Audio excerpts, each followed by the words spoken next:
Hello po sa inyong lahat mga ka-crypto. Ako po si Pinoy Crypto Trader at sa video na ito ay atin pong pag-uusapan ang tungkol sa balitang ito kung saan ay meron pong isang eksperto ang naglabas ng kanyang pahayag na pagkatapos daw po ng ma-approve nitong si Bitcoin ETF ay ang sunod naman daw po ay ang XRP ETF.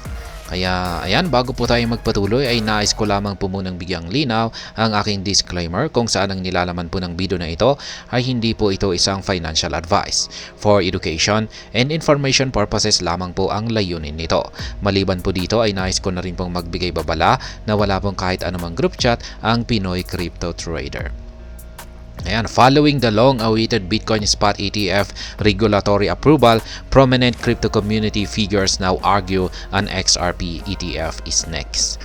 Ayan, nangyari na po yung matagal nating hinihintay, yung approval ng spot Bitcoin ETF. Ayan, at ayan na nga, nagkaroon ito ng approval at marami nang papasok dito na malalaking mga financial institutions dito sa bansang US. Kaya sa mga hindi po nakakaalam, yung mga bago lamang, lalong-lalo na yung mga bago pa lamang dito na nagtataka or naguguluhan kung ano ba talaga yung spot Bitcoin ETF na yan. Kasi yung approval po nito ay magiging mas regulated po siya at mas ligtas yung mga investor ng Bitcoin dito sa mga ETF. At maliban po rito ay marami po ang papasok dito ng mga malalaking mga institutional investors. Ayan, mag-i-invest sila ng malaking amount kasi mas secured po sila, mas kampante po sila na mag-invest dito kasi alam nilang safe. Ayan, safe ang mga ETF. Kaya yan po ang dulot niyan, yung approval nito kay Bitcoin. Ngayon ay kumbaga ganito rin yung mangyayari kay XRP. Ay ayan, magkakaroon na rin ito ng malaking benefits kasi marami na ring papasok na pondo dito kay XRP. Kaya may mga nagsasabing mga kilalang mga analyst, mga community figures na ang sunod daw po ay ang itong si XRP ETF. Yan, pero di ba meron pa si Ethereum? Ayan, kaya sa tingin ko ay pagkatapos ni Bitcoin ay si Ethereum muna bago itong si XRP. Or posible pong pagsabayin ang si Ethereum at saka si XRP. On January 10, the US Securities and Exchange Commission granted accelerated licenses to proposals for 11 Bitcoin spot exchange traded funds. The agency communicated the approvals in a statement on its website. Kaya yan, pinakita po nila yung kanilang yung approval ng US SEC sa 11 na mga Bitcoin spot exchange traded funds. Yan, pinakita po nila yan sa kanilang official website. Kaya the Probe ETF include Grayscale, Bitwise, Hashdex, Valkyrie, BlackRock, BZX, VanEck, UNESCO, Wisdom 3, Franklin, and Fidelity. Kaya yan po yung mga na-approve na mga ETF. In other words, the listed firms have authorized to list and trade several shares of spot Bitcoin. SEC Chairman Gary Gensler cited a court loss in 2023 as a contributing factor that prompted the approval of the filings on Wednesday. Kaya yan, meron po kasing kaso yan, itong SEC yan, kung saan ay natalo po sila yan noong naganap po yan noong 2023. Natalo po sila sa kaso kaya wala po silang napilitan po sila na magkaroon ng approval or i-approve yung mga filings ng mga spot Bitcoin ETF na ito. Kaya yan, XRP ETF next. Ayan, sunod na nga ba ang XRP ETF? Amid this Bitcoin development, key figures within the XRP community are optimistic that the introduction of an XRP ETF is imminent.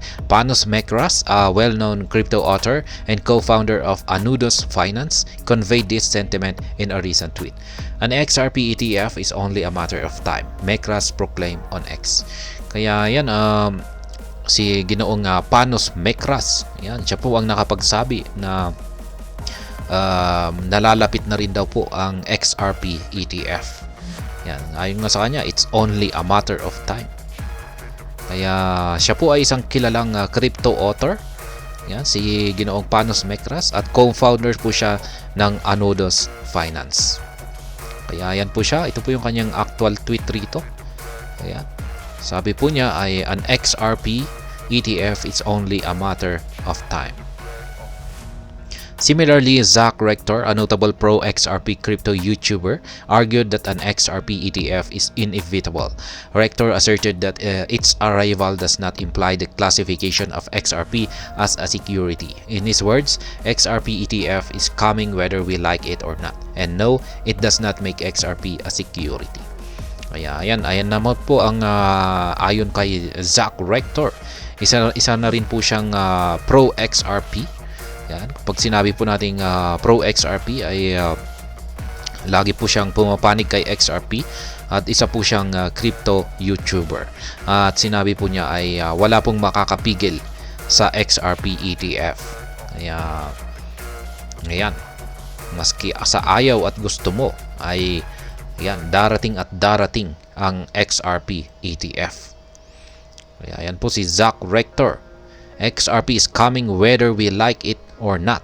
And no, it does not make XRP a security. Meanwhile, some community members expressed the view that the introduction of an XRP ETF may not happen until other complete settlement in the SEC versus Ripple case. Recall that Ripple's XRP sales to institutions remains a matter of contention in the US court. Ayan. Samantala ay may ibang mga community members ang nagsasabi na hindi raw po magaganap ang XRP ETF hanggang sa hindi po natatapos yung kanilang kaso kay SEC. Ayan, itong SEC versus Ripple case. Hindi pa yan tapos, meron pa yan. At yung panghuling kaso nila ay yung kanilang settlement sa kanilang mga penalties. Kasi maski pa paano ay meron pong linabag itong si Ripple. Maski panalo po siya nitong nakalipas na summary court ruling na inilabas ni Judge Analisa Torres na nagsasabing hindi po security itong si XRP. Kaya considered po siyang may legal clarity po siya. Ngunit meron po silang ilang mga linabag na batas. At yan po yung mga XRP sales to institutions. At kailangan po nilang isettle, may babayaran po silang napakalaking amount dyan na penalty. Kaya hanggat hindi raw po ito nasisettle o natatapos ay ayan, hindi po magaganap ang XRP ETF na ito. Pero base lamang po yan sa opinion ng mga community members. Top executives confirm XRP ETF coming. Before the SEC approved Bitcoin Spot ETF, the Chief Investment Officer of Valkyrie, a company also granted permission to list a Bitcoin ETF, indicated that an XRP ETF might occur concurrently with the endorsement of an Ethereum Spot ETF. In his words, it wouldn't surprise me if we saw Ripple or Ethereum Spot ETF out there. The foundation of Steve McClurg's sentiment is Grayscale recently reinstated of XRP to its digital large cap fund. Also, the Valkyrie executive conveyed uncertainty regarding the likelihood of Valkyrie filing for an XRP ETF. He noted anything is conceivable. Kaya yan naman po ang mga pananaw ng mga executives na yan sila po ay sumasang-ayon na sunod na rin ang XRP ETF or Ethereum Spot ETF. Pero sa akin ay mas mataas po ang possibility na si Ethereum muna yung magkakaroon, yung unang magkakaroon ng spot ETF bago po si XRP. Pero malay natin, baka gaya ng sinabi ko kanina ay baka pwedeng sabay or baka pwede pang maunahan ni XRP. At ayan, hanggang dito na lamang po tayo sa video na ito. Sana po ay inyong nagustuhan ang aking paliwanag dito. Kung inyo po itong nagustuhan ay pakiclick lamang po ang like button nito. Para naman po sa mga bago lamang dito, kayo po ay aking inaanyayahan para mag-subscribe. Pakiclick na rin po ang bell icon nito dahil ito po ang siyang magsisilbing notification nito sa mga bagong videos na akin pong ina-upload sa aking YouTube channel na ito. Marami pong salamat sa panonood. Ingat po tayo lagi at God bless po sa ating lahat.